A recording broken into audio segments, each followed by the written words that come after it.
Hello guys. Hotel nursing academy में आपका एक बार फिर से वेलकम। और आज हम बात करने वाले हैं स्पेशली पेनक्रियाटिक जो डिसऑर्डर है उनसे रिलेटेड जो भी मोस्ट इम्पोर्टेंट जो क्वेश्चन है वो आज अपन इस वाले जो टॉपिक है, इस वाला जो सेशन है उसमें सारे के सारे ले लेंगे अपन।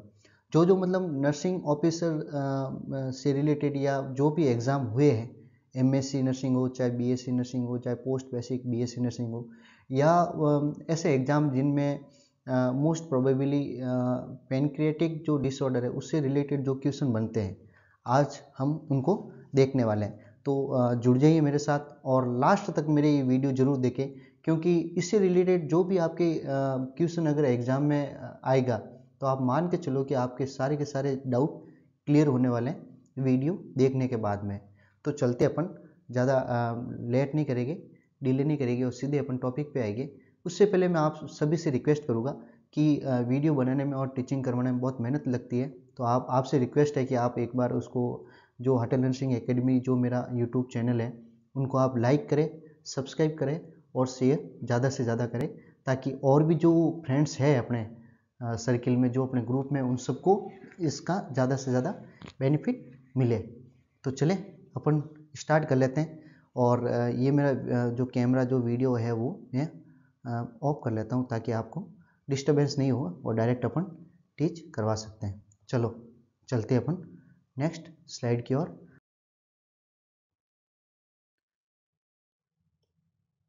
जैसा कि इन्होंने दे रखा है कि पेनक्रियाटिक ट्रॉमा। अब ये बात जानना जरूरी है, पेनक्रियाटिक ट्रॉमा के क्या मतलब होता है कि पेनक्रियाज से जो अपने एब्डोमिनल जो कैविटी होती है उसमें पेनक्रियाज होता है, तो उससे रिलेटेड कोई ट्रॉमा हो गया है ना। तो पेनक्रियाटिक जो ट्रॉमा हो गया मतलब पेनक्रियाटिक कहीं न कहीं इंजरी हुई है।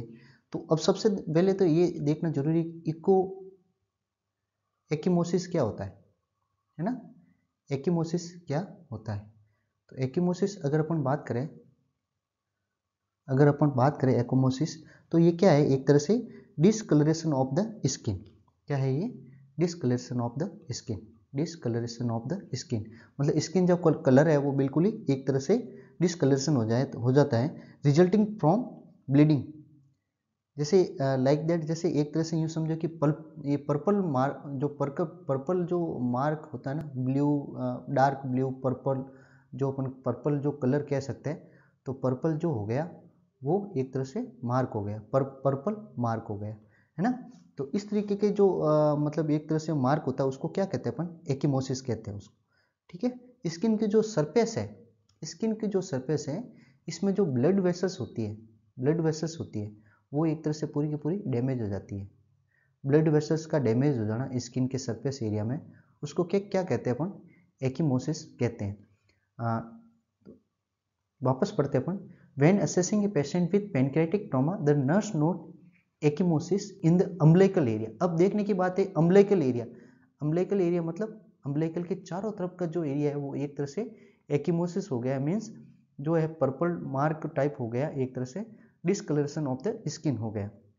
तो इसमें क्या हो गया? इसमें umbilical area this is known as, तो ये एक तरह से कौन सा साइन है? तो ये देखने वाली बात है। तो उसको क्या कहते हैं अपन? कुलेन साइन कहेंगे। कुलेन साइन क्या कहेंगे? कुलेन साइन। अब अगर मैं बात करूं सभी साइनों के बारे में, तो जैसे राउजिंग साइन किसको कहते हैं? राउजिंग साइन किसको कहते हैं? 2 मिनट में थोड़ा मिटा देता हूँ, ठीक रहेगा, आपके समझने में ठीक रहेगा। जैसे राउजिंग साइन, अब राउजिंग साइन किसको कहते हैं? राउजिंग साइन एक तरह से हो गया कि pain refer to McBurney point on palpation of left lower abdomen. मतलब लेफ्ट लोअर एब्डोमेन होता है, लेफ्ट लोअर एब्डोमेन होता है ये, right and left lower abdomen इस वाले एरिया में है। इस वाले एरिया में palpitation of the left lower abdomen which suggest peritoneal irritation in appendicitis. मतलब अगर आप यहाँ पे लोअर एब्डोमिनल एरिया में अगर पाल्पिटेशन करते हैं, पाल्पेट करते हैं, तो ये क्या होता है? एक तरह से रेडिएंट होके इस साइड में जो इरिटेशन सी जो है इस साइड में रेडिएंट होगा, जो कि किस में होता है? एपेंडिसाइटिस में होता है। अगर अपेंडिक्स में अगर इन्फेक्शन हो जाता है अपेंडिसाइटिस में, तो ये क्या करता है, ये पेन रेफर हो जाता है किस साइड में, राइट लोअर एब्डोमेन में, लेफ्ट से लोअर में चला जाएगा। उसको क्या कहते हैं अपन, राउजिंग साइन कहते हैं। उसके बाद में अगर अपन बात करें टर्नर साइन की, तो टर्नर साइन क्या है, टर्नर साइन होता है, यूँ समझो आप, bluish discoloration bruise discoloration flank into pancreatitis. मतलब पेनक्रियाटाइटिस में अगर एक तरह से फ्लैंक हो गया, क्या होता है, flank into due to hypocalcaemia, hypocalcaemia की वजह से। अच्छा, फ्लैंक किसको कहते हैं, फ्लैंक, ये वर्ड आता है बार बार, फ्लैंक किसको कहते हैं, फ्लैंक का मतलब हो गया एक तरह से फ्लैंक एरिया। क्या हो गया, flank area, flank area.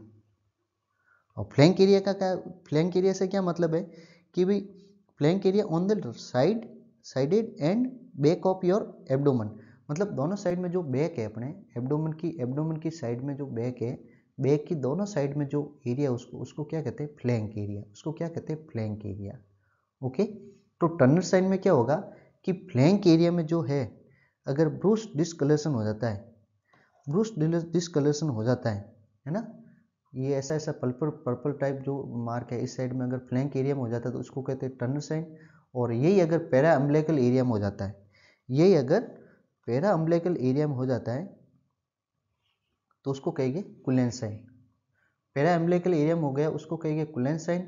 Rousing sign हो गया, लेफ्ट टू राइट रेपर्स जो पेन होता है वो एपेंडिसाइटिस में होता है। और टर्नर और कुलेन, टर्नर का मतलब समझ में आ गया आपको, ठीक है ना। टर्नर का मतलब हो गया किस तरीके से, एक फ्लैंक, टर्नर से मतलब हो गया फ्लैंक एरिया, फ्लैंक एरिया में जो अगर डिस्कलरेशन हो जाए। और कुलेन में होता है पैरा अम्बिलिकल, कुलेन में जैसे ये फोटो में दिख रहा है ये पैरा अम्बिलिकल, मतलब अम्बिलिकल के आसपास वाला जो इलाका डिस्कलरेशन होता है अगर एरिया, तो उसको कहेंगे अपन कुलेन साइन। ओके, और कोपर्टेल, कुपर्टेल साइन किसको कहते हैं, कुपर्टेल साइन किसको कहते हैं, ये एक तरह से मेडिकल साइन है। पेल्विस का जो पेल्विस का अगर फ्रैक्चर हो जाता है ना, अपन आगे देखते हैं, जैसे मैं बताता हूँ। ये देखो राउजिंग साइन है, ये देखो लेफ्ट क्वाड्रेंट से अगर पाल्पेट करेगा तो ये क्या कहते हैं, रेफर होके ये रेडिएंट होके इस साइड में चला जाता है, इरिटेशन सा, ये होता है एपेंडिसाइटिस, उसको कहेंगे राउजिंग साइन। उसके बाद में चलते हैं अपन टर्नर साइन। टर्नर साइन में फ्लैंक एरिया, ये इस तरीके से फ्लैंक एरिया में अगर हो गया तो टर्नर साइन। और कुलेन साइन मीन्स पैरा अम्बिलिकल जो एरिया हो गया उसमें अगर डिस्कलरेशन हो जाता है, ये एक तरह से एकिमोसिस हो जाता है तो उसको कहिए कुलेन साइन। और उसके बाद में कुपरनेल साइन लास्ट वन था जो उसको कहेंगे अगर पेल्विक में फ्रैक्चर हो जाता है, तो फ्रैक्चर होने से क्या होता है कि पेरिनियम एरिया हो गया या स्क्रोटम हो गया या लेबिया हो गया, उसमें क्या होगा एक तरह से एकिमोसिस हो जाता है ना, उसको कहेंगे अपन कुपर्टेल साइन। आगे चलते हैं, Cullen sign is found of which disease. क्या बात है, कुलेन साइन अभी जैसे मैंने पढ़ाया था, कुलेन साइन किस में होता है, तो जैसा कि पेनक्रियाटाइटिस में होता है। अब अगर मैं बात करूं एपेंडिसाइटिस में, एपेंडिसाइटिस में जैसा मैंने बताया था, एपेंडिसाइटिस में क्या होता है, राउजिंग साइन। क्या होता है राउजिंग साइन, राउजिंग साइन, ठीक। और कॉलिसिस्टाइटिस में क्या होता है, कॉलिसिस्टाइटिस से क्या मतलब है आपको पता है, inflammation of the gall bladder. Gall bladder में अगर इन्फ्लेमेशन हो जाए और तो उसको कहेंगे कॉलिसिस्टाइटिस। और मान के चलो कि कॉलिसिस्टाइटिस जो केस में है ज़्यादातर क्या होता है कि गाल स्टोन है, 95% हार्डली, मतलब मोस्ट कॉमन 95% जो गाल स्टोन होता है उसकी वजह से जो है कॉलिसिस्टाइटिस होता है ना। और पेनक्रियाटाइटिस में आपको पता है कि दो तरह के जो साइन होते हैं, एक तो पैरा अम्बिलिकल वाला अपन लेते हैं तो उसको कहेंगे कुलेन साइन, और उसके बाद में एक होता है टर्नर साइन, एक होता है टर्नर साइन। ये दो तरह के साइन है ना, कुलेन साइन और टर्नर साइन। टर्नर साइन किसको कहते हैं, जैसे अगर टर्नर साइन मीन्स अगर फ्लैंक में हो जाता है, फ्लैंक मतलब एब्डोमेन के आसपास में, बैक के आसपास में फ्लैंक, फ्लैंक एरिया है ना, तो टर्नर साइन। और पैरा अम्बिलिकल में हो जाता है तो कुलेन साइन, ठीक। और सिरोसिस ऑफ लीवर आपको पता ही है कि लेट स्टेट होती है एक तरह से, है ना, स्कारिंग या फिब्रोसिस हो जाता है, लीवर का फिब्रोसिस हो जाना, उसको लीवर डिजीज में होता है, तो उसको कहते हैं सिरोसिस ऑफ लीवर। चलते उसके बाद में चलते हैं अपन fourth number question. Fourth number question क्या कह रहा है कि which drug is administered to inhibit the release of pancreatic secretion in a patient with acute pancreatitis. मतलब ये है कि विच ड्रग मतलब ऐसी कौन सी जो दवा है, ऐसा कौन सा इंजेक्शन है, ऐसी कौन सी मेडिसिन है जो कि एडमिनिस्टर टू इनहिबिट, इनहिबिट यानी किसी चीज को रोकना, इनहिबिट करना, पढ़ा है ना, एंटागोनिस्ट, एगोनिस्ट, इनहिबिट, तो किसी चीज को रोकना, सिक्रेशंस हो या और भी कोई रिसेप्टर हो, उसको ब्लॉक करना या रोकना, तो इनहिबिट करना, है ना। तो which drugs is administered to inhibit the release of pancreatic secretion, मतलब पैनक्रियाटिक जो सिक्रेशन है उसके रिलीज होने से रोकने के लिए कौन सी ड्रग्स यूज करते हैं in a patient with acute pancreatitis. मतलब ऐसा पेशेंट जो कि एक्यूट पैनक्रियाटाइटिस में है, उसको उसके जो एक्यूट पैनक्रियाटाइटिस में एक पेशेंट है, उसके पैनक्रियाटिक जो सिक्रेशन है, उस पैनक्रियाटिक सिक्रेशन के रिलीज हो रहा है, उसको इनहिबिट करने के लिए अपन कौन सी ड्रग्स यूज करते हैं। तो राइट आंसर क्या होगा इसका, राइट आंसर होगा सोमेटोस्टेटिन। अच्छा, सोमेटोस्टेटिन क्या है, जैसा कि आपको पता ही होगा कि सोमेटोस्टेटिन इज ए हार्मोन, क्या है पता है आपको, एक हार्मोन है जो कि रिलीज होता है हाइपोथैलेमस से, जो कि रिलीज होता है हाइपोथैलेमस से, ये भी आपने पढ़ा होगा, आपको पता ही होगा, है ना। हाइपोथैलेमस से रिलीज होता है, जो कि हाइपोथैलेमस से रिलीज होता है, इवन स्टोमक से भी रिलीज होता है, इवन डेल्टा जो सेल्स होती है पेनक्रियाज की, वहाँ से भी ये रिलीज होता है। तो सोमेटोस्टेटिन एक हार्मोन है और एक ड्रग्स भी है जो कि रिलीज, पेनक्रियाटिक जो सिक्रेशन होता है उसको रिलीज को इनहिबिट करता है, जो कि सोमेटोस्टेटिन ड्रग्स है। और रोकेगा कैसे, ये सबसे बड़ी बात है, रोकेगा कैसे, रोकेगा कैसे कि भाई जो सोमेटोस्टेटिन अगर रोकेगा तो उसके बाद क्या होगा कि जो गैस्ट्रिक मोबिलिटी है वो एक तो कम हो जाएगी, गैस्ट्रिक मोबिलिटी जिसमें HCl वगैरह होता है उसके जो सिक्रेशंस है वो कम हो जाएंगे, गैस्ट्रिक एसिड जो सिक्रेशंस है वो कम हो जाएंगे, पेनक्रियाज के एंडोक्राइन व एक्सोक्राइन जो फंक्शन है, पेनक्रियाज के जो एक्सोक्राइन और एंडोक्राइन जो फंक्शन होते हैं, जैसे कि आपको पता ही होगा कि जो टेल होती है, टेल और मतलब हेड जो पेनक्रियाज का होता है उसमें एंडोक्राइन और एक्सोक्राइन ग्लैंड दोनों का ही एक तरह से जो पेनक्रियाज है वो दोनों तरफ के काम करता है। तो पेनक्रियाज के जो एंडोक्राइन और एक्सोक्राइन जो फंक्शन है उसको ब्लॉक करेगा, और ग्रोथ हार्मोन को भी ये एक तरह से इनहिबिट करेगा, कौन, सोमेटोस्टेटिन। अच्छा, पेनक्रिएटिन क्या है पता है आपको, एक तो पेनक्रियाज होगा, एक है पेनक्रिएटिन। पेनक्रिएटिन क्या है, ये भी एक तरह से एंजाइम का मिक्सर है, ये भी एक तरह से एंजाइम का मिक्सर है, एंजाइम का मिक्सर होता है, जिसमें क्या होता है आपको पता है कि चीपली अमाउंट में एमाइलेज पाया जाता है। पेनक्रियाटिक जो जूस होते हैं ना, पता हो ना आपको, पेनक्रियाटिक जूस होते हैं उसमें क्या होता है कि चीपली अमाउंट में तो एमाइलेज होता है, चीपली एमाइलेज होता है ना, एमाइलेज हो गया पेनक्रियाटिक जूस में, उसके बाद लाइपेज हो गया, ठीक, उसके बाद लाइपेज हो गया, और एक हो गया प्रोटीएज, जो कि प्रोटीएज है ना, जो कि प्रोटीन का जो है डाइजेस्ट वगैरह करने का काम करता है। और ज़्यादा अगर आपको पूरी जानकारी लेनी है तो आप मेरे डाइजेस्टिव सिस्टम के जो वीडियो है सारे के सारे वो आप देख सकते हैं पूरा अच्छे तरीके से, उसमें डाइजेस्टिव जो सिस्टम मैंने जो पढ़ा रखा है, इस यूट्यूब वीडियो सब पढ़े हैं, उसमें पढ़ा रखा, अच्छे से देख सकते हैं उसको, आपको अच्छे से समझ में पूरा आ जाएगा।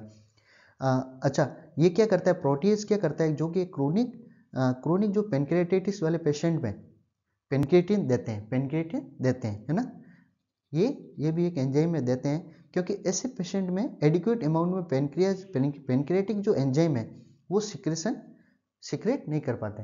पेनक्रियाटिक एंजाइम का जो सिक्रेट नहीं होता तो उसमें अपन क्या करते हैं कि पेनक्रिएटिन उसको देते हैं अलग से। अच्छा, एसिटाइल कोलिन क्या है, ये भी आपको पता होगा, एसिटाइल कोलिन क्या है, ये भी एक तरह से यूँ देखें तो ऑर्गेनिक केमिकल है, ये भी क्या है, ऑर्गेनिक केमिकल है ना। ब्रेन और जो बॉडी के जो फंक्शंस होते हैं उसके उसके जो न्यूरोट्रांसमीटर के रूप में वर्क करते हैं। एसिटाइलिन क्या है, न्यूरोट्रांसमीटर के रूप में वर्क करते हैं और ये सिग्नल्स को सेंड भेजते हैं, रिसीव करते हैं और सिग्नल को सेंड भी करते हैं। कहाँ से, जिसमें न्यूरॉन्स में सिग्नल सेंड करना हो, चाहे मसल सेल्स में करना हो, चाहे ग्लैंड सेल में करना हो, तो ये सारा काम किसका है, एसिटाइलकोलिन जो न्यूरोट्रांसमीटर है उसका काम होता है। उसके बाद एनटीजी क्या है, नाइट्रोग्लिसरीन। नाइट्रोग्लिसरीन भी आपको पता होगा कि एक तरह से ये क्या है, वेसोडाइलेटर है ना, पढ़ा है ना आपने, वेसोडाइलेटर है, जो कि एंजाइना वाले पेशेंट में देते हैं, एंजाइना पेक्टोरिस वगैरह पेशेंट हो गया ना, एंजाइना पेक्टोरिस। सीएडी पढ़ा नहीं पढ़ा, सीएडी कोरोनरी आर्टरी डिजीज, उसमें अगर एंजाइना चेस्ट पेन बहुत ज़्यादा मतलब होके आ रहा है तो अपन एनटीजी वगैरह ये टैबलेट भी देते हैं, अपन सब लिंगुअल भी देते हैं। और वेसो डायलेट करने के लिए, ब्लड वेसल्स डायलेट करने के लिए भी अपन एक तरह से हाइपरटेंशन वाले पेशेंट में या चेस्ट सीएडी वाले पेशेंट में अपन एक तरह से इंजेक्शन भी बाई इन्फ्यूजन से देते हैं, राइट। आगे चलते हैं अपन, वीडियो लंबा हो जाएगा, जल्दी जल्दी अपन लेते हैं। लेकिन साथ साथ में क्या है कि आपके कंसेप्ट भी क्लियर होना चाहिए, इसलिए वीडियो लंबा भी हो जाए तो कोई दिक्कत नहीं है, लेकिन कम से कम आपको समझ में आना चाहिए। कम पढ़े या चाहे ज़्यादा पढ़े ये मायने नहीं रखता, कम पढ़ा ज़्यादा पढ़ा कोई मायने नहीं रखता, मायने ये रखता है कि आपने कैसा पढ़ा। इसलिए अपन इसको कंसेप्ट क्लियर करते हुए चलेंगे। अब 5th नंबर क्वेश्चन क्या कह रहा है, a nurse caring a patient on pancreatic enzyme replacement therapy should assess them for. मतलब एक क्लाइंट है, एक नर्स है जो कि एक ऐसे पेशेंट की केयर कर रही है जो कि पैनक्रियाटिक एंजाइम रिप्लेसमेंट थेरेपी पे है पेशेंट, तो शुड असेस देम फॉर, तो उनके लिए अपन क्या असेस करेगी, एक नर्स क्या असेस करेगी, एक एंजाइम रिप्लेसमेंट जो थेरेपी होती है वो एक पेशेंट को दे रही है, तो उसमें जो नर्स है वो क्या असेस करेगी। तो इसमें सबसे देखने वाली बात है कि डी इसमें राइट ऑप्शन होगा, जीआईटी इरिटेशन। क्यों कि सच एज पेनक्रिएटिन, कैसी replacement therapy, enzyme replacement therapy में, जैसे कि पेनक्रिएटिन ये क्या है, एंजाइम मिक्सर एंजाइम पेनक्रिएटिन है ना। तो ये क्या है कि जैसे ये क्या करता है कि जीआईटी इरिटेशन करता है ना, इसलिए it should be take with all meals and snack, इसलिए इसको पेनक्रिएटिक जो थेरेपी होती है उसको एक तरह से यूँ समझो आपकी मील्स और स्नैक के साथ में इसको लेना चाहिए। और इसके साइड इफेक्ट क्या होता है, जीआईटी इरिटेशन इसलिए करता है ये क्योंकि इस थेरेपी में क्या होता है कि जीआईटी की वजह से, जीआईटी की इरिटेशन की वजह से इसमें क्या एब्डोमिनल क्रैम्प जो है वो बढ़ जाएगी, एब्डोमिनल क्रैम्प होते हैं, एब्डोमिनल क्रैम्प हो गया, एब्डोमिनल क्रैम्प्स हो गया है ना, या पेन हो गया, एब्डोमिनल पेन हो गया, ये बहुत ज़्यादा होना स्टार्ट हो जाएगा, या नोजिया वॉमिटिंग, नोजिया हो गया, या डायरिया हो गया है ना, या डायरिया हो गया।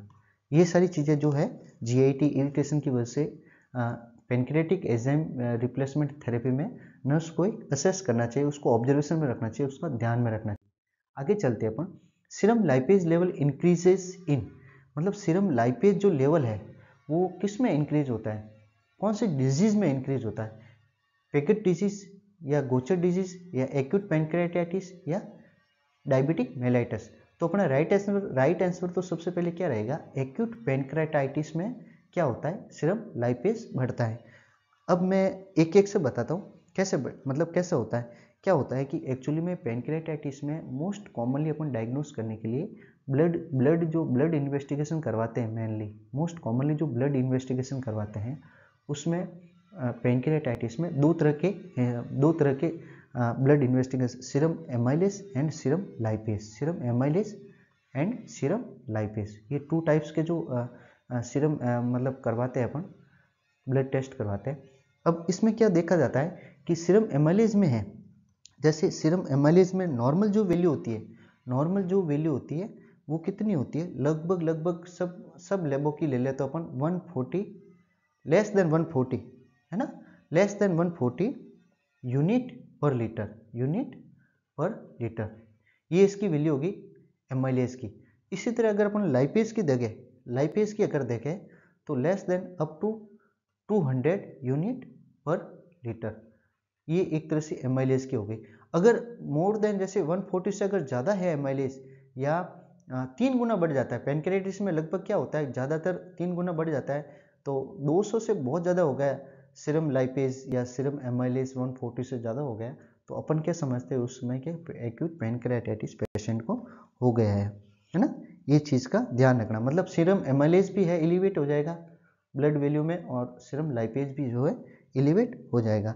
अब पिगेट डिजीज क्या होती है? पिगेट डिजीज में क्या होता है कि एक्चुअली में क्या होता है कि बोन के अंदर chronic disease of the skeletal in healthy bone after osteoporosis commonly older person. मतलब ओल्डर पर्सन में क्या होता है कि जो ऑस्टियोपोरोसिस वगैरह होता है ना उसमें क्या होता है कि एक तरह से पूरा ये हेल्दी जो बोन होती है वो ऑस्टियोपोरोसिस के बाद में ये पिगेट डिजीज होती है, जिसमें क्या होता है कि लॉन्ग बोन जो है उसकी थिकनिंग और हाइपोट्रोफी और ये हो जाती है। जैसे ये हो गया, ये पिगेट डिजीज का है।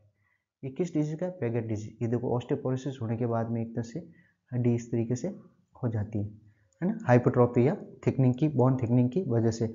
उसके बाद में ये गोचर डिजीज क्या होती है?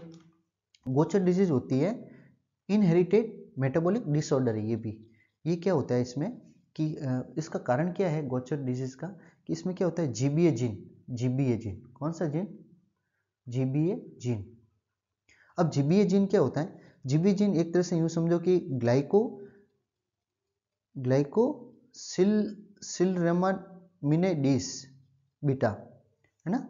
ये क्या करता है कि म्यूटेशन हो जाता है। जीबीए जो जीन होता है उसका म्यूटेशन हो जाना, म्यूटेशन को जैसे पता ही आपको, म्यूटेशन मीन्स चेंजेज हो जाना जीन में, उसको कहते हैं अपन गोचर डिजीज। और ये क्या होता है एक तरह से accumulation of harmful of certain fat या लिपिड। जो ओकुमुलेशन होता है मतलब खराब जो हार्मफुल जो फैट होता है उसका एक तरह से ओकुमुलेट हो जाता है किसमें? स्प्लीन हो गया, लीवर हो गया, स्प्लीन हो गया, लीवर हो गया है ना। ये एक तरह से वो फिर एनार्ज हो जाएंगे, बड़े हो जाएंगे है ना। प्रोटीन कोडिंग जो जीन होते हैं उसमें एक तरह से म्यूटेशन हो जाना, उसको कहते हैं गोचर डिजीज। और डायबिटिक मेलेटस में आप पता ही है आप सबको कि ब्लड ग्लूकोज जो लेवल है वो एक तरह से इसमें बढ़ जाता है। आगे चलते हैं अपन। What is the common pathophysiological mechanism of acute pancreatitis.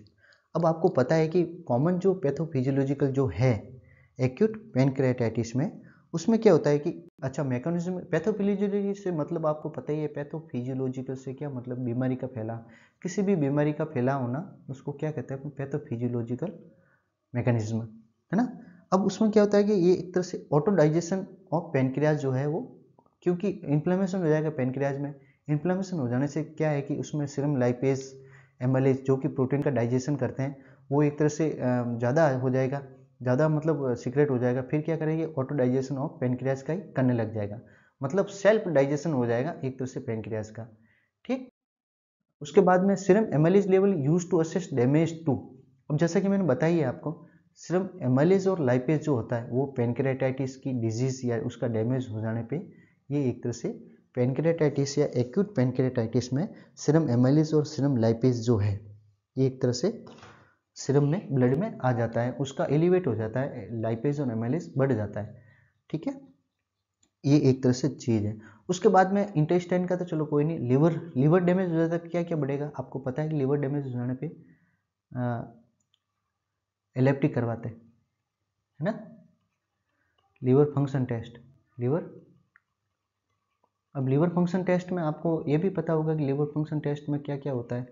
जैसा कि मैं जनरली लिखूँ, जैसे डॉक्टर लिखते हैं SGOT SGPT है ना, SGOT SGPT, सीरम बिलिरुबिन,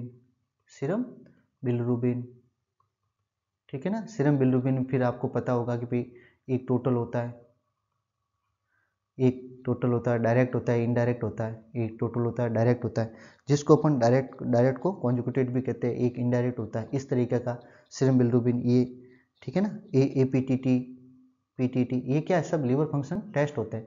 तो लीवर फंक्शन टेस्ट में तो ये हो गया, पेनक्रियाज में एमाइलेज लाइपेज हो गया, और इस तरीके का स्टोमक में, तो स्टोमक में भी ज़्यादातर क्या होता है, स्टोमक में तो भी HCl वगैरह होता है, वो तो अपन ये सोनोग्राफी वगैरह करवाते हैं, एक्सरे करवाते हैं है ना। तो चलो अपन आगे चलते हैं। Acute pancreat 9 number question, acute pancreatitis is manifested by an elevated, मतलब एक्यूट पैनक्रेटाइटिस में मैनिफेस्टेड बाय एलिवेटेड मतलब क्या बढ़ा हुआ होगा, मैनिफेस्टेशन से क्या मतलब है कि उसमें स्लो मतलब क्लियरली जो विजिबल है ना, साइन या इजीली जो अपन नोटिस कर सकते हैं, मैनिफेस्टेशन से मतलब। क्यों कई बार हिंदी मीडियम के बच्चे उनको अगर समझ में नहीं आता तो मैनिफेस्टेटिव बाई मतलब उसका ऑब्जर्व करना, उसका एकदम से नोटिस करना, क्लियरली विजिबल को हो कि भाई ये चीज़ बढ़ गई, इसका मतलब पेनक्रियाटाइटिस में हो गया। तो सीरम लाइपेज और एमाइलेज, तो सीरम एमाइलेज लिखा हुआ था ये। अच्छा, सीरम बिलिरुबिन, सीरम बिलिरुबिन आपको पता ही है ये क्या है। ये सीरम बिलिरुबिन क्या है, सीरम बिलिरुबिन एकदम LFT लीवर फंक्शन टेस्ट होता है ना, जिसको ज़्यादा अगर एलिवेटेड हो जाए, टोटल डायरेक्ट इनडायरेक्ट, ये इस तरीके के होते हैं, टोटल डायरेक्ट इनडायरेक्ट, है ना। अगर डायरेक्ट डायरेक्ट हो गया मतलब कॉन्जुगेटेड है, इनडायरेक्ट है अनकॉन्जुगेटेड है, liver function test less than 0.3, है ना। डायरेक्ट में जैसे हो गया 0.3 डायरेक्ट, और इनडायरेक्ट में वो 0.7 mg/dl, ठीक है। और टोटल, अगर टोटल की अगर बात करें तो 1.0 टू 1.2 mg/dl, इस तरीके से होना। इससे ज़्यादा हो गया तो मतलब ये एक तरह से जॉन्डिस में आ जाता है ना, जिसको अपन पीलिया कहते हैं। ये लीवर फंक्शन टेस्ट जो कि हेपेटाइटिस में जो हो गया वो बढ़ जाता है। सीरम एमाइलेज तो पैनक्रियाटाइटिस में हो गया। सीरम एल्कलाइन फॉस्फेट जो है, ये याद रखने वाले, सीरम एल्कलाइन जो फॉस्फेट है ये भी एक तरह से हेपेटाइटिस में बढ़ता है, हेपेटाइटिस मतलब डिस्टर्ब होता है। और सीरम क्रिएटिनिन की अगर बात करें तो ये RFT में जो है वो रीनल फंक्शन टेस्ट में है, उसमें पकड़ में आता है। रीनल फंक्शन अगर किसी पेशेंट का करवाए तो सीरम क्रिएटिनिन वगैरह भी करवाते हैं, जो कि क्रोनिक रीनल फेलियर या एक्यूट रीनल फेलियर में ये बढ़ जाता है। और नॉर्मल कितना होता है, नॉर्मल 0.7 से 1.3 mg/dl पर mg/dl तक होता है। और ये एलिवेटेड हो जाए मतलब अगर किसी पेशेंट का क्रिएटिनिन 0.2 mg/dl है, मीन्स उसको क्रोनिक रीनल फेलियर है, उसकी किडनी प्रॉपर काम नहीं कर रही है, ये मतलब होगा। 10 नंबर क्वेश्चन क्या कह रहा है, 10 नंबर क्वेश्चन कह रहा है कि in acute pancreatitis the level of which of the following enzyme remain elevated for 7 to 14 days। मतलब इन एक्यूट पेनक्रियाटाइटिस अगर पेशेंट है एक्यूट पेनक्रियाटाइटिस का, तो the level of which of the following enzyme remain elevate for 7 to 14 days।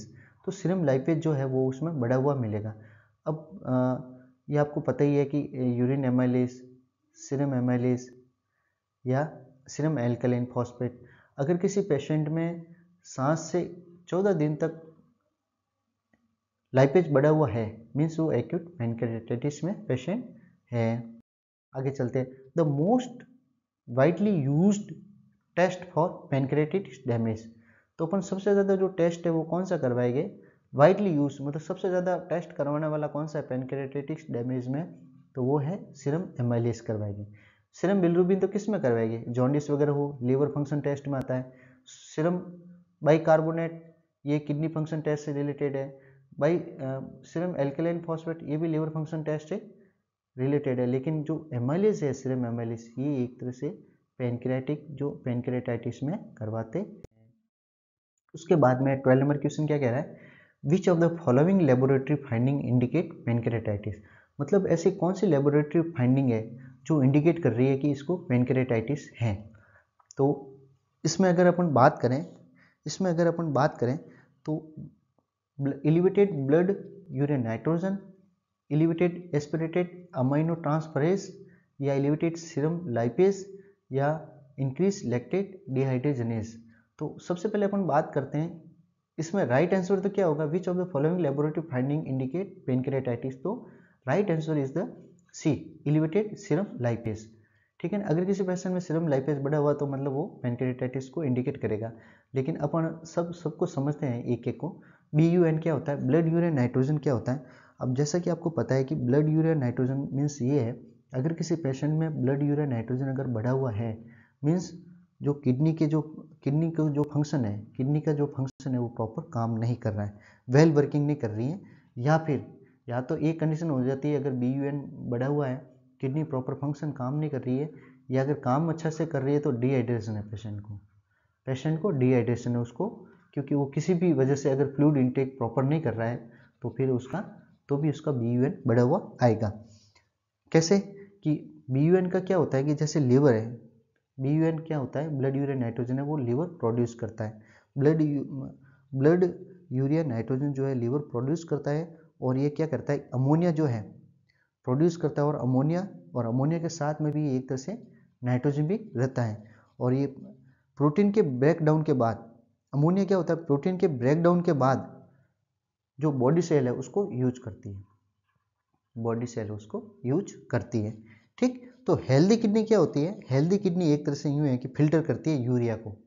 Healthy kidney है जो filter करती है urea को, और यूरिया और अदर वेस्ट जो प्रोडक्ट है उसको फिल्टर करती है।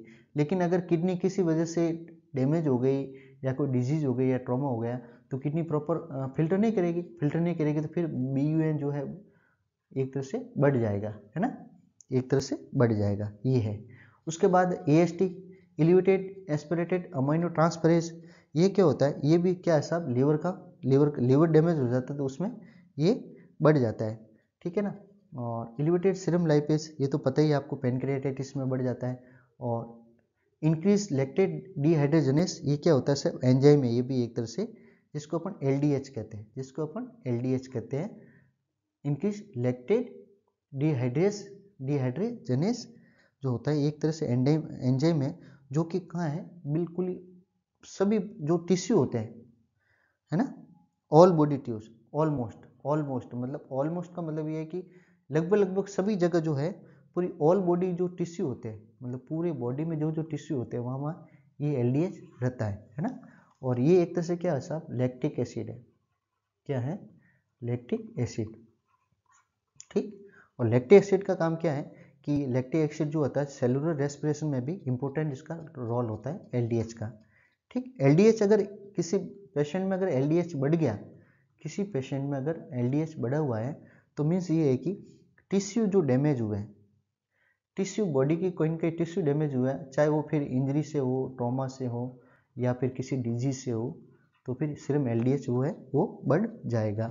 और जैसे अगर मैं बात करूँ, लिवर डिजीज हो गई, हार्ट अटैक हो गया, एनीमिया हो गया, मसल्स ट्रॉमा हो गया, या बोन फ्रैक्चर हो गई, या फिर अपन बात करते हैं कि कोई भी किसी बॉडी के किसी भी पार्ट में कैंसर हो गया, या इन्फेक्शन जैसे मेनिंजाइटिस हो गया, एनसेफेलाइटिस हो गया, या कोई भी वायरल डिजीज जैसे HIV हो गया, तो इसमें क्या होता है कि सीरम LDH जो है वो एक से बढ़ जाता है।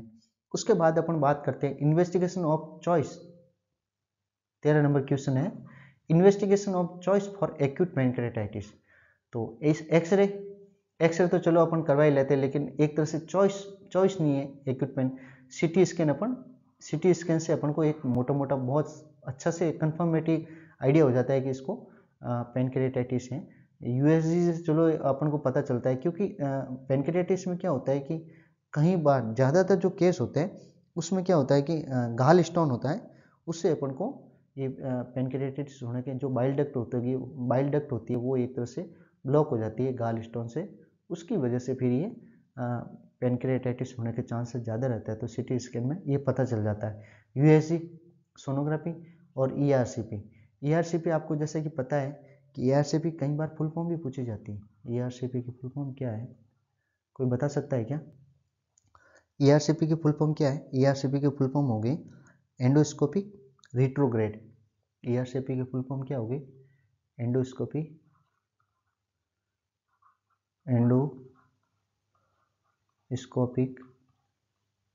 रिट्रोग्रेड, RETR रिट्रोग्रेड,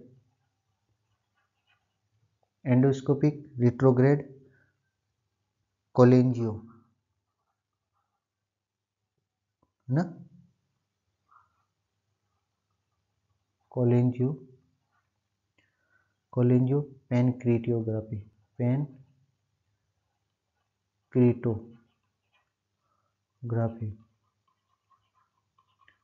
अब इसमें देखने वाली बात है, एंडोस्कोपिक मतलब पता ही आपको, कैमरे से ऑप्टिक फाइबर की जो कैमरे से किसी भी चीज़ को एंडोस्कोप करना, विजुलाइज करना, ठीक है ना। रिट्रोग्रेड मतलब बैकवर्ड की साइड में, मतलब फॉरवर्ड से बैकवर्ड की साइड में, कोलिंजियो से रिलेटेड, कोली से मतलब आपको पता ही है, कोली मतलब गाल ब्लैडर होता है ना। और जियो, कोलिंजियो, जियो के साथ में अगर अपन बात करें तो ये बाइल डक्ट की भी बात कर रहा है। किसकी बात कर रहा है? बाइल डक्ट की। पेन क्रिएटो मतलब पेनक्रियाज से रिलेटेड है ना, पेनक्रियाज से रिलेटेड है। ग्राफी मतलब किसी भी चीज़ की राइट करना, उसको रिकॉर्ड करना, है ना। तो मतलब गाल ब्लैडर हो गया, बाइल डक्ट के साथ में पेनक्रियाज का पूरा एकदम से रिकॉर्ड करना, किसी भी चीज़ की राइट करना, उसको रिकॉर्ड करना, उसको कहते हैं ERCP। ये एक तरह से क्या है? प्रोसीजर है। क्या है? एक तरह से ERCP क्या है? प्रोसीजर है, जो कि डायग्नोस करने के लिए लीवर या गाल ब्लैडर कहीं पे भी अगर कोई प्रॉब्लम है उसको डायग्नोस करने के लिए ERCP किया जाता है। ठीक है ना। अपन चलते हैं आगे। While evaluating patient for complication of acute pancreatitis, nurse should observe for। तो नर्स क्या ऑब्जर्व करेगी? While evaluating patient for complication, complication का इवोल्यूशन कर रही है, मूल्यांकन कर रही है किसका? कॉम्प्लिकेशन का। कौन से कॉम्प्लिकेशन का? एक्यूट पैनक्रेटाइटिस से कोई कॉम्प्लिकेशन नहीं हुआ या हुआ कि नहीं हुआ, उसका पेशेंट का जो कॉम्प्लिकेशन है उसको इवोल्यूशन कर रही है नर्स। तो नर्स शुड ऑब्जर्व फॉर, तो नर्स क्या ऑब्जर्व करेगी? तो नर्स ऑब्जर्व करेगी भाई साहब decrease urine output. Decrease urine output क्यों? क्योंकि उसको पेन इतना ज़्यादा होगा कि वो एक तरह से मतलब खाना वाना खा नहीं पाएगा, तो फ्लूइड भी नहीं ले पाएगा, तो यूरिन आउटपुट है उसका बिल्कुल ही कम हो जाएगा। फ्लूइड इनटेक कम होगा तो उसका ये भी एक तरह से कम हो जाएगा, है ना। चलते आगे। The assessment finding that should be reported immediately should if develop in the patient with acute pancreatitis. ठीक है। द असेसमेंट फाइंडिंग क्या असेसमेंट क्या फाइंडिंग है? That should be reported immediately, कि मतलब दैट शुड बी, तो उसको तुरंत रिपोर्ट करना चाहिए। Should it develop in the patient with acute pancreatitis, मतलब एक्यूट पैनक्रेटाइटिस वाले पेशेंट में ऐसे कौन सी जो असेसमेंट फाइंडिंग है जो कि तुरंत रिपोर्ट करनी चाहिए, कि अगर ये ऐसा हो गया तो तुरंत फिजिशियन को रिपोर्ट करें। ऐसा कौन सा जो है वो इसमें फाइंडिंग है? तो एब्डोमिनल जो पेन अगर हो रहा है किसी पेशेंट में, अगर वो एक्यूट पैनक्रेटाइटिस का पेशेंट है और एब्डोमिनल अगर उसका पेन है, तो क्या करना चाहिए कि तुरंत है जो फिजिशियन को इन्फॉर्म करना चाहिए। क्योंकि जैसे एब्डोमिनल पेन में क्या होता है कि जैसे कई बार जैसे एक्यूट पैनक्रेटाइटिस है उसको, तो जॉन्डिस हो गया, क्ले कलर्ड स्टूल हो गया, डार्क ये कलर्ड जो यूरिन हो गया, इस तरीके की जो फाइंडिंग है उसको तुरंत फिजिशियन को इन्फॉर्म करना चाहिए। उसके बाद में a patient with acute pancreatitis has NG tube for low intermittent suction for suction to prevent, मतलब क्या प्रिवेंट करने के लिए एक्यूट पैनक्रेटाइटिस वाले पेशेंट में एनजी ट्यूब से लो इंटरमिटेंट सक्शन किया जाता है, क्या प्रिवेंट करने के लिए, क्या बचाने के लिए। तो पैनक्रेटाइटिस जो स्टिमुलेशन है, पैनक्रियाटिक जो स्टिमुलेशन है उसको प्रिवेंट करने के लिए, उसको बचाने के लिए अपन एनजी ट्यूब से उसको लो इंटरमिटेंट सक्शन किया जाता है। क्योंकि क्या होता है कि इंटरमिटेंट जो सक्शन अगर अपन करेंगे एनजी ट्यूब से, इंटरमिटेंट सक्शन अगर करते हैं पैनक्रेटाइटिस वाले पेशेंट में, तो क्या होता है कि उसका जो HCl का जो सिक्रेशन हो गया वो कम हो जाएगा। क्यों? सक्शन से जो है HCl सिक्रेशन है वो एनजी ट्यूब से या एनजी ट्यूब के आगे जो बैग लगाते हैं उसमें HCl आ जाएगा, पूरा सिक्रेशन है जो वहाँ चला जाएगा। अगर ये HCl सिक्रेशन कम हो जाएगा तो फिर क्या होगा, स्टोमक में जो गैस्ट्रिक जो डिस्टेंशन है वो भी रिलीव हो जाएगा, वो भी कम हो जाएगा। गैस्ट्रिक जो अगर डिस्टेंशन अगर कम हो गया तो गैस्ट्रिक जूस जो HCl अपन कहते हैं, गैस्ट्रिक HCl और गैस्ट्रिक डिस्टेंशन कम हो जाने से क्या होगा कि मे कोज पैनक्रेटिक स्टिमुलेशन एंड, तो ये क्या करेगा कि ये अगर अपन सक्शन नहीं करेंगे तो HCl अगर बढ़ेगा बॉडी में, और गैस्ट्रिक डिस्टेंशन अगर बढ़ गया बॉडी में, HCl अगर बढ़ गया, तो पैनक्रेटिक वाले पेशेंट में क्या होगा कि पैनक्रेटिक जो स्टिमुलेशन है वो भी बढ़ जाएगी, तो वो पैनक्रेटिक जो सिक्रेशन है वो भी बढ़ जाएगी। तो पैनक्रेटिक सिक्रेशन और पैनक्रेटिक जो स्टिमुलेशन को कम करने के लिए अपन ये है एक तरह से इंटरमिटेंट जो सक्शन है वो किया जाता है। सीधी सी बात ये है इसमें। अब चलते हैं अपन आगे। With hold oral feeding in prevent patient with acute pancreatitis. अब इसमें दे रखा है, देखो ये सेम वो की वो बात होगी, विथ हेल्ड, विथ होल्ड करते हैं, मतलब उसको एनबीएम रखते हैं पेशेंट में, एक्यूट पेनक्रेटाइटिस वाले पेशेंट को विथ हेल्ड ओरल फीडिंग मतलब एनबीएम रखते हैं, नथिंग बाई माउथ देते हैं, क्योंकि रेड्यूस पेनक्रेटेड सिक्रेशन, ठीक है ना, पेनक्रेटेड, क्योंकि अगर वो ओरल फीड लेगा, ओरल कुछ भी खाएगा तो सिक्रेशंस एचसीएल वगैरह ये भी साथ में, ये भी बढ़ेगा, ये बढ़ेगा, तो फिर ये एक तरह से पेनक्रेटिक जो सिक्रेशंस है वो भी स्टिमुलेट हो गए, वो भी पेनक्रेटिक जो एंजाइम है वो भी स्टिमुलेट होगा, पेनक्रेटिक सिक्रेशन है ये भी बढ़ेगा। तो उस सबको कम करने के लिए अपन क्या करते हैं, पेशेंट को विथ होल्ड रखते हैं। ठीक, चले आगे। उसके बाद अपन चलते हैं 18 नंबर क्वेश्चन पे, विच of the following drugs is contraindicated in pancreatitis. Pancreatitis वाले पेशेंट में कॉन्ट्राइंडिकेटेड क्या है, मॉर्फिन, ठीक है ना। मॉर्फिन क्यों, क्योंकि ये क्या करता है, ये बिलियरी जो डक्ट है उसके स्पाज्म करती है, बिलियरी डक्ट को स्पाज्म करती है ना, तो मॉर्फिन जो है कॉन्ट्राइंडिकेटेड है पेनक्रेटाइटिस वाले पेशेंट में। उसके बाद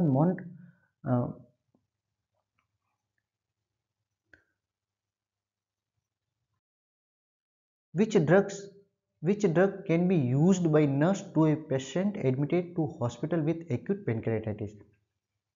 तो which drugs can be used, कौन से ड्रग्स यूज कर सकते हैं या करनी चाहिए the nurse to a patient admitted to hospital with acute pancreatitis वाले पेशेंट में, तो मेफेरिडीन है, ये अपन यूज कर सकते हैं पेनक्रेटाइटिस वाले पेशेंट में, है ना। ठीक है, चलते हैं अपन आगे। उसके बाद में which of the following would most likely to be a major nursing diagnosis for a patient with acute pancreatitis.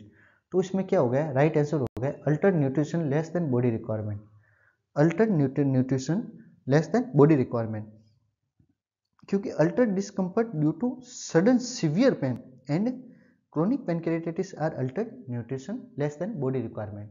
ठीक है, तो ये चीज़ का डायग्नोस करेंगे, एक पेशेंट है उसको इस चीज़ का प्रायोरिटी मतलब मोस्ट लाइकली से मतलब ऐसे कौन से चीज़ पे ध्यान देंगे जिसमें पेशेंट का जो major nursing diagnosis for a patient with acute, तो alter nutrition less than body requirement. ठीक है, ये चीज़ का ध्यान रखना है। उसके बाद है which client problem has priority for the client diagnosed with acute pancreatitis. Which client problem has priority मतलब कौन से जो एक्यूट पेनक्रेटाइटिस वाले पेशेंट में ऐसी कौन से जो प्रॉब्लम है वो प्रायोरिटी पे रखेंगे, अपन प्रायोरिटी बेस पे रखेंगे क्लाइंट के डायग्नोस के साथ में। तो अल्टर्ड इन कंफर्ट में जो पेशेंट है उसको अपन प्रायोरिटी में रखेंगे। उसके बाद में in caring pancreatitis patient which of the following diet the nurse should plan. तो इसमें क्या होगा कि हाई प्रोटीन, ए वाला ऑप्शन दे रखा है, high protein and high carbohydrate low fat diet, high carbohydrate low fat with fruit and vegetable, या C high carbohydrate high protein low fat and less residue diet, या small and frequent blend diet. तो इसमें right answer क्या होगा, high carbohydrate. मतलब acute pancreatitis वाले patient में क्या होता है कि हाई तो कार्बोहाइड्रेट डाइट देना है, मतलब कार्बोहाइड्रेट तो ज़्यादा देना है, हाई प्रोटीन भी दोगे तो भी चलेगा, लेकिन फैट जो हमेशा क्या होगा, लो होगा, मतलब फैट उसको कम से कम देना है। ठीक, इस चीज़ का अपन को ध्यान रखना है, फैट कम से कम देना है, बाकी लेस रेजिड्यूल जो डाइट है वो भी देना है। इसके साथ में आज का ये अपना सेशन पूरा हुआ। तो आप मेरी जो दूसरी वीडियो है उसको भी आप कंटिन्यू देखते रहें और हार्टल नर्सिंग एकेडमी को सब्सक्राइब करें, लाइक करें दोस्तों, शेयर करें, जिससे ज़्यादा से ज़्यादा मैं वीडियो बनाता रहूं। और इसके बाद में अपन एक इससे भी और अच्छा मतलब अपन डाइजेस्टिव सिस्टम का जो डिसऑर्डर है वो लेंगे अपन, और उनसे रिलेटेड आज तक नर्सिंग ऑफिसर या अदर कोई भी नर्सेस से रिलेटेड जो एग्ज़ाम है कंपटीशन फाइट के लिए, उसमें जो क्वेश्चन आए हुए उनको अपन जरूर लेंगे। इसी के साथ थैंक यू सो मच, मेरी वीडियो देखते रहे आप और लाइक करें, शेयर करें, अपने दोस्तों को भी बताएं।